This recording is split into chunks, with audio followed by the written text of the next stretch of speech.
Uma das grandes angústias ao lidar com pessoas narcisistas é perceber que ali não há muito espaço para arrependimentos, para reformulações, para resiliências do convívio. Normalmente a vítima precisa ceder muito, abrir espaço, passar por cima do que houve para que algumas coisas possam ser restabelecidas. Mas será que então esse sujeito tem a condição de sentir culpa, de se arrepender, de ter alguma perspectiva diferente daquilo que fez? É o nosso tema de hoje. Narcisistas conseguem sentir culpa? Vamos explorar e explicar estruturalmente qual é essa possibilidade e como pode acontecer. Para isso, nós vamos passar por esses pontos aqui.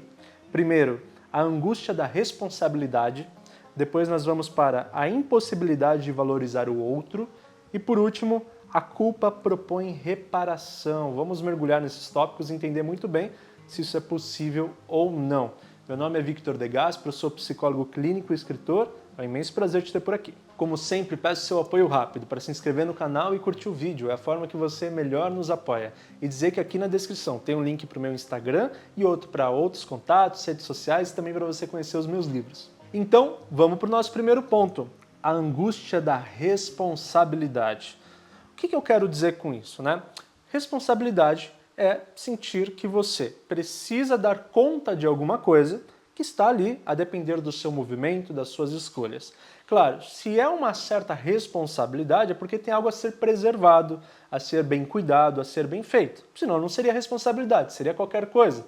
Pode tratar de qualquer jeito, não precisa cuidar, não precisa zelar, não é responsabilidade. Então por que será que o narcisista teria a angústia de ter responsabilidade, né? Por dois viés. Primeiro, ele não tem a condição de colocar, que é o nosso segundo ponto, mas aqui já é uma introdução, um valor importante e cuidadoso sobre o outro. A sua prioridade sempre será o seu lugar, o seu ego, o seu movimento. Só aí a responsabilidade sobre o outro já faz difícil, já é uma coisa complexa. Mas falando sobre angústia, porque isso não necessariamente angustia ele, mas a angústia de fato nasce da perspectiva de que colocar responsabilidade, ele ter que dar conta disso, supõe desafiá-lo em algum nível, né? Vamos ver se você dá conta, se você é responsável, se você não é, quase como uma prova, né? Vamos ver se você pode fazer isso ou não. E tem uma coisa que o narcisista foge, é da responsabilidade de ser avaliado, pela possibilidade de ser negativado, né? De se perceber ruim, de não conseguir, de falhar. Todas essas possibilidades que colocam ele como um sujeito falho, um sujeito errante, é algo que ele não admite, é algo que ele foge imediatamente. Então, se numa ideia de ter alguma responsabilidade sobre alguém, sobre uma situação, sobre uma relação, se ele falha, a primeira coisa que ele vai fazer é não assumir essa falha e contornar qualquer contexto para que essa falha caiba para o outro, ou que um contexto maior justifique que a culpa não é dele por falhar, que as coisas não andaram não por culpa dele, mas por outras. E normalmente até atacando o outro, dizendo que a culpa é dele, que a responsabilidade é dele. E muitas vezes não consegue nem desenhar um pouco desse pensamento. Quer dizer, não há explicação, é só uma afirmação pobre mesmo, rasa, mas é assim que ele se defende. Então a angústia da responsabilidade vem do lugar de eu não posso correr o risco de me perceber falho. Eu não posso correr o risco de me perceber errante. Eu não dou conta disso. É o lugar do narcisista, né? Eu não consigo sentir isso. Então, eu não assumo responsabilidades. Isso já nos dá uma dica. Sente culpa ou não sente culpa? Se ele não assume uma responsabilidade, se ele não dá conta de se perceber falho, será que ele dá conta de se perceber culpado também?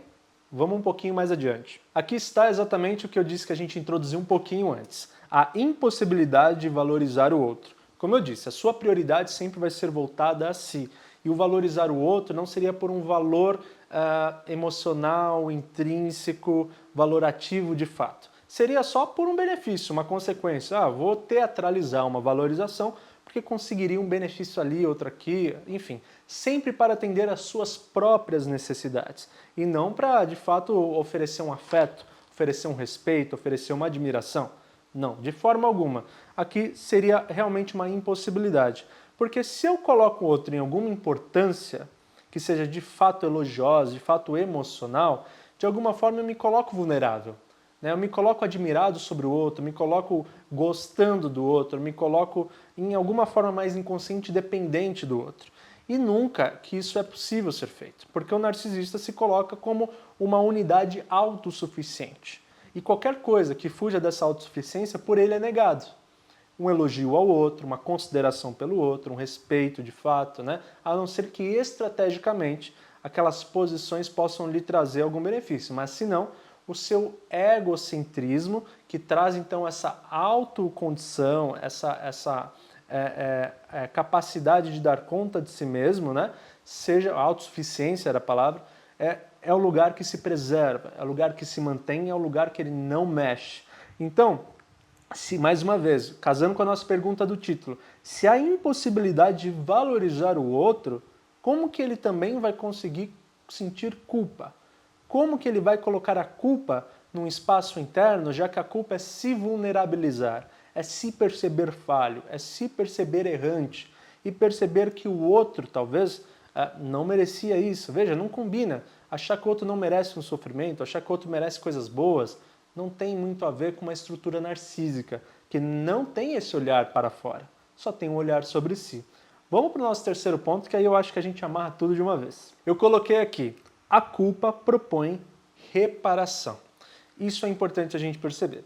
Se a gente está culpado, a gente se arrependeu, a gente quer mudar, a gente quer reparar alguma coisa, né? E reparação significa oferecer afeto, oferecer energia, oferecer investimento de tempo, coração, emoção, atenção ao outro. Veja, narcisista, quando que ele vai dedicar os seus conteúdos, as suas capacidades ao outro, né? Qual é a possibilidade dele abrir mão da sua própria energia, do seu próprio orgulho para cuidar de um outro, né? Não há essa possibilidade. Claro que aqui, mais uma vez, eu disse atrás, através da teatralidade, poderia ser que algumas coisas fossem possíveis. Claro, a culpa propõe reparação? Sim. Ele pode reparar de outra forma? Talvez pelo teatro, né? Talvez na ideia de eu vou reparar, vou manipular aqui uma situação que acalma os ânimos, que faz as coisas ficarem um pouco mais organizadas para o meu próprio benefício, para eu mesmo me colocar. Mas nunca vai ter uma coisa assumida, de tipo eu errei, né? Uma coisa de eu falhei, me desculpe. Isso nunca vai aparecer. Ele sutilmente só vai guardar um pouco esse lugar egocêntrico máximo por uma estratégia de acalmar os ânimos e reparar alguma situação que para ele é benéfica. Aí sim. Do contrário, não aconteceria. Então, aqui a gente está usando de fato a palavra culpa e respondendo definitivamente a nossa pergunta do vídeo. Se a culpa propõe reparação, e voltando um pouco, propõe valorizar o outro, e voltando mais para o nosso primeiro ponto, propõe ter responsabilidade sobre a relação e sobre essa reparação, e esses olhares são todos externos, que fogem desse ser, eles são impossíveis, porque o narcisista tem uma estrutura blindada. Não que ela não possa ser perfurada, até pode, mas no sentido de aquilo que é dele, que é concentrado nele, não chega ao outro, não é ofertado ao outro, não é investido em benefício do outro, é apenas voltado a si. E a forma dele conseguir manter as pessoas por perto, conseguir manter as suas condições funcionando, é justamente através do desvalor, da despotência, do desânimo imposto para o outro, né?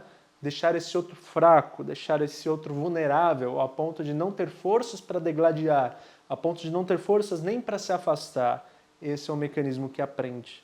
Bom, tudo isso faz a gente pensar, entender o funcionamento e, de alguma forma, perceber quando estamos sendo manipulados, quando estão sendo condicionados a agir de uma forma a qual a gente às vezes se angustia, se sente mal, se sente até errado e, na verdade, são puras manipulações para evitar culpa, para evitar responsabilidade, para evitar a sua própria condição de erro e colocar em nós, no outro, no terceiro, os fatores mais errantes de toda a história. Bom, pessoal, é sempre importante a gente perceber que em relações afetivas, em vínculos emocionais, a gente fica mais preso mesmo. E às vezes o que faz as coisas se acertarem é um pedido de desculpas, são reparações, são de fato pessoas que dão um passinho para trás para se ajustarem. Se só você dá um passinho para trás, tem alguma coisa errada. O outro também erra. E se esse outro tem todos esses comportamentos, bom, pode ser que ele não tenha um transtorno de personalidade narcisista, mas carregue características narcísicas. Isso já é suficientemente difícil, desafiador. A gente sempre precisa da contramão, de investir energia, receber energia. investir a possibilidade da empatia e também receber empatia, ofertar o que a gente também recebe e receber o que também a gente oferta. Isso é primordial. Muito obrigado por ter acompanhado mais esse vídeo, espero que tenha contribuído com você, com o seu desenvolvimento, com a sua história. Peço mais uma vez para você, por gentileza, se inscrever no canal, curtir o vídeo e comentar aqui. É sempre gostoso ver vocês trocando as histórias, é muito benéfico. De restante, eu só desejo que você seja feliz e estamos no caminho certo. Um super beijo.